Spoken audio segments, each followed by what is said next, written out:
Assalamualaikum, kali ini di materi prakarya kelas 7 akan dibahas materi yang terakhir, yaitu tentang pengolahan bahan pangan hasil samping buah menjadi produk pangan. Sebelumnya jangan lupa untuk di like, komen, subscribe, serta juga di share supaya materi ini dapat tersampaikan ke banyak orang. Oke, kita lanjut ke pembahasan materinya.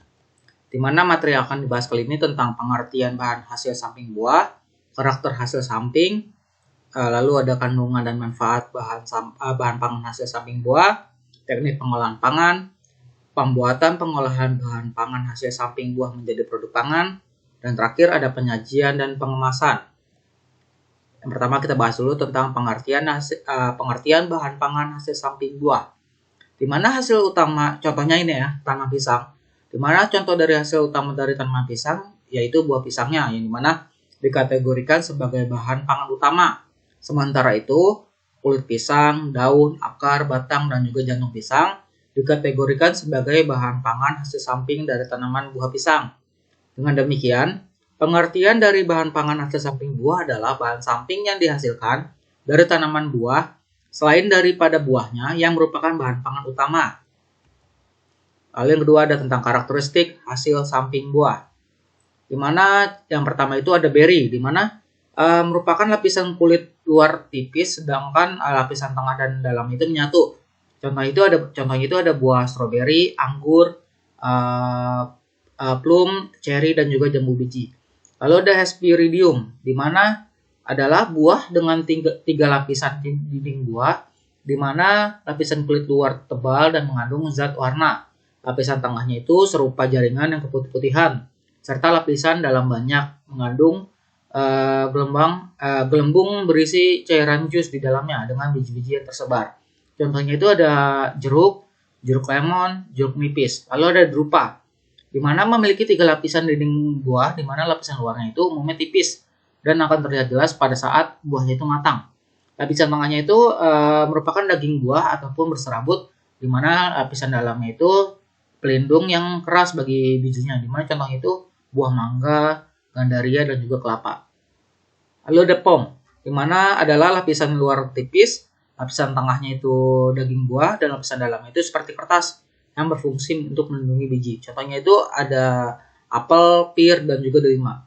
Lalu ada pepo, di mana adalah lapisan kulit luar tebal dan keras, lapisan tengahnya dan lapisan dalamnya itu menyatu membentuk daging buah. Dan pada ruangan buah-buah itu berisi biji-bijian dalam jumlah yang besar. Di mana contoh pepo itu merupakan berry yang termodifikasi. Contoh buahnya itu ada buah melon, semangka, dan juga labu kuning. Dan ini gambar ya, contoh dari yang berry, hesperidium, drupa, pome, dan juga pepo. Lalu yang ketiga ada tentang kandungan dan juga manfaat bahan pangan hasil samping buah. Dimana seperti kalian tahu kan buahnya kan sudah mengandung kandungan juga manfaatnya juga besar. Nah, kali ini yang hasil sampingnya yang kayak misalkan contohnya dari sini jantung pisang contohnya di sini. Di mana jantung pisang itu berada di luar batang dan juga menggantung bersama buah pisang. Jantung pisang itu memiliki khasiat setara dengan buah pisang dan di mana mengandung kalsium, protein, mineral, vitamin, dan kandungan serat tinggi yang baik untuk kesehatan. Di mana bunga pisang itu berada pada jantung pisang mengandung saponin yang berfungsi untuk menurunkan kolesterol, meningkatkan kekebalan tubuh dan mencegah kanker, di mana mengandung juga flavonoid dan juga iodium yang berfungsi sebagai anti radikal bebas, anti kanker, dan juga anti penuaan serta mencegah penyakit gondok. Baik itu jantung pisang itu dikonsumsi itu kayak contohnya itu kayak jantung pisang jenisnya ya, jenis jantung pisang kepok, pisang batu, pisang siam, ataupun pisang pelutuk. Dimana jangan gunakan itu jantung pisang pisang Ambon ya, karena banyak mengandung tanin yang dimana rasanya itu akan pahit. Lalu ada yang kulit jeruk, dimana orang kan suka tuh biasa buah jeruknya itu kan karena rasanya segar terus manis-manis asam gitu kan. Nah, dimana jeruk itu mengandung vitamin C dan juga kaya akan antioksidan yang dimana dapat melawan radikal bebas dan juga membuat kulitnya juga bagus kan. Dimana kulitnya itu kan biasanya kan dibuang, tapi akhir-akhir ini oleh pakar kesehatan terungkap bahwa kulit jeruk itu mengandung kandungan flavonoid dan juga 170 macam phytonutrien yang dimana berbeda baik bagi kesehatan kulit dan juga sistem imun tubuh. Dimana kulit jeruk bagian dalam itu kan teksturnya lembut dan juga rasanya netral dan juga memiliki kandungan serat tinggi. Dimana serat kulit jeruknya ini dapat membantu sistem pencernaan dan juga dapat membuat rasa kenyang dalam waktu yang lama. Lalu ada kulit manggis, dimana hasil samping buah manggis itu berada pada dinding buah ataupun kulit buahnya. Biasanya yang paling bermanfaat itu kan terletak pada kulit buahnya. Kulit buah manggis itu sangat kaya akan manfaat dan khasiatnya yang sudah diakui oleh ahli kesehatan yang dimana dikenal sebagai ratunya kulit buah. Dimana kulit buah manggis itu kan berwarna merah marun, keunguan, pahit, sepat dan juga anyir, mengandung air, lemak, protein dan juga karbohidrat serta terdapat kandungan zat santon, alfa mangostin, beta mangostin, tanin, antosianin dan beberapa zat lain yang ampuh menjadi obat alami. Dimana olahan pangan kulit manggis itu untuk membentuk sistem kekebalan tubuh, antibakteri, antiinflamasi, anti jamur, anti kanker dan lainnya. Dimana untuk mampu mengobati penyakit jantung, kanker, diabetes dan juga stroke. Lalu ada kulit apel, dimana nutrisi terkandung dalam kulit apel itu mineral termasuk kalsium, kalium, fosfor, vitamin A, C, K, antioksidan, flavonoid dan asam fenolat dan juga serat yang tinggi. Dimana kandungan vitamin, mineral dan juga serat yang tinggi itu mampu memperbaiki pertumbuhan sel dan juga penglihatan, memperkuat sistem imunitas, melancarkan darah, pencernaan dan pernafasan, menurunkan kolesterol jahat, dan meningkatkan kolesterol baik. Lalu mengobati batu empedu, mencegah stroke dan juga tumor. Kandungan lainnya itu bermanfaat untuk kesehatan dan juga kandungan kalsium dan fosfor penting untuk pertumbuhan tulang dan juga gigi.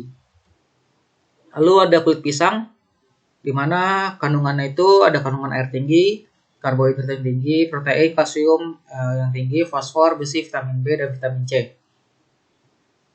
Kandungan kalsium yang tinggi pada kulit pisang itu menjadi salah satu alasan untuk menciptakan produk pangan dari kulit pisang. Kalsium itu kan digunakan untuk pembentukan tulang dan gigi. Di mana kalsium itu mineral yang paling dibutuhkan bagi semua jaringan tubuh, khususnya tulang. Selain itu, kulit buah pisang itu memiliki aktivitas sebagai antioksidan flavonoid yang tinggi dibandingkan daging buahnya dan bermanfaat untuk mengurangi kerusakan oksidatif pada penderita diabetes mellitus.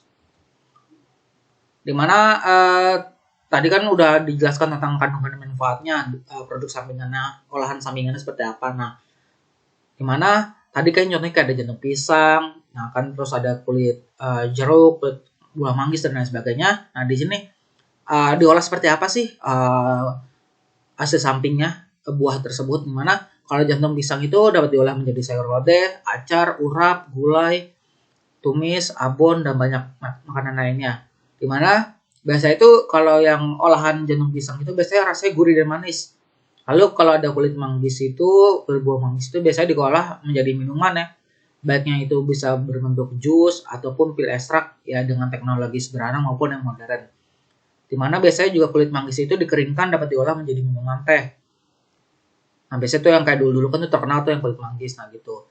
Lalu kalau produk olahan dari kulit jeruk itu biasanya dibuat manisan. Nah dimana bisa juga sebagai bahan pendukung masakan dan juga manisan kalua dari kulit jeruk Bali. Lalu dimana kulit pisang itu pengolahan itu ada sederhana yang dimana contohnya itu kayak selai kulit pisang, kerupuk kulit pisang, dan es krim kulit pisang. Nah, ini ada contoh gambarnya yang olahan pangan dari bahan pangan hasil samping dari buah-buahan. Ada yang dari bisa makanan, dari cemilan, minuman, dan sebagainya. Lalu ada teknik pengolahan pangan. Di mana teknik pengolahan pangan terbagi menjadi dua macam. Teknik pengolahan pangan panas basah atau moist heat, dan juga teknik pengolahan pangan panas kering, dry heat cooking. Dimana pertama dulu tentang teknik pengolahan pangan panas basah, menggunakan bahan dasar cairan untuk mematangkannya, dimana makanannya itu tidak boleh melebihi suhu didih. Teknik pengolahan bahan pangan panas basah itu ada beberapa macam. Yang pertama ada teknik merebus atau boiling. Lalu ada teknik merebus menutup bahan pangan dengan atau poaching. Lalu teknik merebus dengan sedikit cairan atau bracing. Lalu ada teknik menyetup atau menggulai stewing. Lalu ada teknik mengukus steaming, teknik mendidih, simmering, dan teknik mengeting. Lalu yang kedua ada teknik pengolahan pangan panas kering atau dry heat cooking adalah mengolah pangan tanpa bantuan bahan dasar cairan untuk mematangannya. Biasanya itu tekniknya ini bisa menggoreng dengan minyak banyak ataupun deep frying, teknik menggoreng dengan minyak sedikit shallow frying, teknik menumis sauteing, teknik memanggang atau baking, dan terakhir ada teknik membakar, itu bukan baking ya, itu namanya grilling. Nah, di mana teknik pengolahan pangan tersebut digunakan sesuai dengan kebutuhan olahan pangan yang akan dibuat, di mana tidak semua teknik pengolahan itu akan digunakan pada satu olahan pangan. Lalu ada pembuatan pengolahan bahan pangan hasil samping buah menjadi produk pangan. Nah, di sini ada contohnya ya, di mana contohnya ini ada yang jadiin makanan dan juga ada yang jadi minuman. Di mana tahapannya antara lain pertama ada perencanaannya, lalu ada pelaksanaannya, di mana perencanaan itu terdiri menjadi dua macam. Pertama ada identifikasi kebutuhan dan juga ide gagasannya. Contohnya di sini, misalkan Safira mendapatkan oleh-oleh jeruk dari pamannya yang tinggal di kota. Nah, di waktu bersamaan, Safira sama teman itu lagi ngerjain tugas untuk membuat olahan pangan dari hasil samping buah. Nah, akhirnya Safira dan kelompok itu merencanakan untuk membuat olahan pangan dari kulit jeruk. Lalu tercetuslah ide untuk membuat makanan dengan memanfaatkan kulit jeruk yang didapat dari pamannya. Nah, bisa buat cemilan yang manis dan menyegarkan dan dapat membangkitkan semangat untuk belajar kelompok. Dimana manisan itu dari kulit jeruk itu menjadi pilihan karena kulit jeruk kan udah ada. Nah, habis itu kan pelaksanaan, dimana melakukan persiapan antara lain memilih kulit buah jeruk yang baik, tidak ada bercaknya, mencuci peralatan yang dibutuhkan sebelum digunakan, dan terakhir mempersiapkan bahannya, dimana bahannya itu kan yang tadi kulit jeruknya dibersihkan dan dicuci, lalu ada gula, dimana gulanya dipersiapkan untuk sesuai dengan kebutuhan. Mana bahan yang diperlukan itu ada 500 ml air, 100 gram gula, dan 2 buah jeruk yang diambil kulitnya. Lalu ada alat yang dibutuhkan itu ada panci, saringan, talenan, pisau, sendok, kertas tisu tebal ataupun kertas roti, plastik silit, dan juga kemasan dari kertas. Lalu di mana ada proses pembuatannya? Pertama, cuci kulit buahnya, potong bagian atas dan bawah kulit jeruk. Kemudian buatlah peratan menggunakan pisau pada kulit jeruk. Lalu kupas kulit jeruknya satu persatu sesuai peratan. Lalu buang bagian dalam kulit jeruk yang berwarna putih seperti spons setebal mungkin. Lalu potong kulit jeruknya setengah senti secara membujur berbentuk lidi. Kemudian direbus 300 ml air hingga mendidih, rebus airnya ya. Lalu masukkan potongan lidi kulit jeruk air dalam air mendidih. Kemudian rebus kulit jeruknya hingga berubah warna dan airnya tinggal separuh. Tiriskan dan buang airnya, lalu siapkan panci berisi 200 ml air dan masukkan 60 gram gula. Kemudian didihkan air sampai diaduk sehingga gulanya larut. Kemudian setelah air mendidih itu masukkan kembali hasil rebusan kulit jeruk yang telah ditiriskan pada panci. Rebus hingga air tiris separuhnya, jangan sampai air rebusannya itu habis karena gulanya akan mengkristal. Tiriskan kulit jeruk dengan menggunakan saringan, lalu diamkan beberapa saat hingga airnya benar-benar tiris. Lalu siapkan piring dan taruh tisu di atasnya, kemudian letakkan kulit jeruk yang telah direbus dengan air gula di dalamnya. Biarkan selama 1 malam hingga kulit jeruknya itu mengering. Lalu setelah itu ditiriskan pakai tisu atau kertas koret selama 1 malam, maka kulit jeruknya itu akan menjadi kering. Lalu siapkan mangkok dan isinya dengan 40 gram gula. Tuangkan kulit jeruk yang telah kering dan pada mangkok berisi gula dan campurkan gula dengan kulit jeruk. Kulit jeruk akan tampak manis dengan kilauan gula pasir. Penyajian dan pengemasannya itu manisan kulit jeruknya itu disajikan pada piring dan juga penyangkapannya menggunakan piring kecil maupun garpu kecil. Untuk pengemasan kulit jeruknya itu bisa menggunakan plastik silit dan juga kalau untuk lebih menariknya bisa dilapisi dengan amplop berjendela dengan diberikan label produk. Dengan kemasan amplop berjendela akan terlihat produk olahan pangan yang ada di dalamnya. Lalu kalau sekarang tahapan pengolahan bahan pangan samping buah menjadi minuman. Pertama tetap perencanaannya dulu, di mana perencanaan itu ada identifikasi kebutuhan dan juga ide ataupun gagasan. Contohnya ini di sini Nenek Rara mengidap penyakit diabetes. Nah, Rara ingin membuat minuman kesehatan dari hasil samping buah yang dipelajari di sekolahnya. Nah, akhirnya dia memilih kulit manggis. karena mengandung banyak kandungan zat yang ini yang bagus ya. Nah, dan juga ada zat yang mampu sebagai obat alami diabetes. Nah, minuman kesehatan penyakit diabetes itu kan kulit manggis. Nah, kalau yang bagus kan nanti diminumnya setiap hari ataupun rutin gitu. Lalu pelaksanaannya, pertama ada persiapannya dulu. Di mana persiapan itu membeli buahnya dulu, pilih buah yang manggis yang baik, kemudian dicuci semua peralatannya, kemudian menyiapkan bahan-bahannya, di mana ada 3 buah kulit manggis untuk 1 gelas besar, 3 gelas air, dan juga madu secukupnya. Di mana alat-alat yang dibutuhkan itu ada panci, saringan, pisau, dan juga sendok untuk proses pembuatan. Sedangkan gelas itu sebagai wadah saji dan juga botol kaca sebagai wadah kemasan. Lalu ada proses pembuatannya, di mana cuci dulu buah manggisnya sebelum dibelah, kemudian belahnya itu dengan kedua tangan yang dikatukan, kemudian kerok dengan sendok makan, kulit bagian dalamnya buah manggisnya, jangan keroknya itu jangan terlalu dalam, karena biar nggak kena itu bagian yang terlalu pahitnya, yang pahit sepatnya. Lalu letakkan hasil kerokan kulit manggis pada panci. Lalu tuangkan 3 gelas air pada panci yang berisi kerokan kulit manggis, lalu rebus air kulit manggisnya hingga mendidih dan aduk. Kemudian dididihkan air kulit manggisnya hingga tersisa 1 gelas, lalu matikan api, kemudian didinginkan. Lalu tuang kulit manggisnya itu terdingin dan disaring. Kemudian dikasih madu secukupnya agar rasa minuman itu nggak terlalu pahit ya, dan juga getir. Getir juga berkurang dan juga minuman itu jadi lebih enak. Penyajiannya itu bisa menggunakan gelas kaki dan juga disiapkan es batu jika ingin diminum dingin. Untuk pengemasannya bisa pakai gelas plastik ataupun botol, dimana sebelum kemasan dengan botol tuh botol itu harus disterilisasi dulu agar minuman kulit manggis itu bisa disimpan dalam waktu yang lama. Lalu ada penyajian dan pengemasan, di mana pada prinsipnya penyajian dan pengemasan itu harus sesuai dengan kebutuhan dan fungsi dari produk olahan pangan tersebut.